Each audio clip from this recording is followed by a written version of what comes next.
ఒక తల్లి కడుపున పుట్టకపోయినా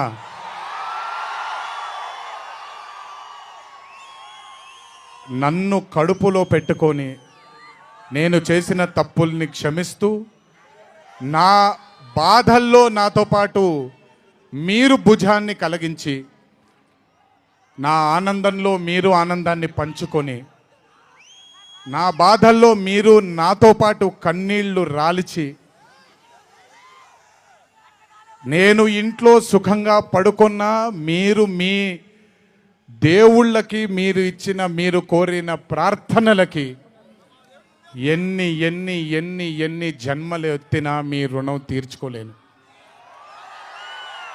ఇక్కడొచ్చిన మీ అందరికీ, ఇక్కడికి రాని ఇంకొంతమందికి, ఇంట్లో కూర్చొని చూస్తున్న అందరికీ శిరస్సు వంచి పాదాభివందనం ఎంత చేసుకున్నా కూడా సరిపోదు. మా నాన్నగారితో చెప్పాను, నాన్న కొడుకుగా నాకు జన్మనిచ్చారు, కానీ ఈ జీవితం మాత్రం మీకే అంకితం. ఇంతకంటే శక్తి నాకు ఏదీ అవసరం లేదు.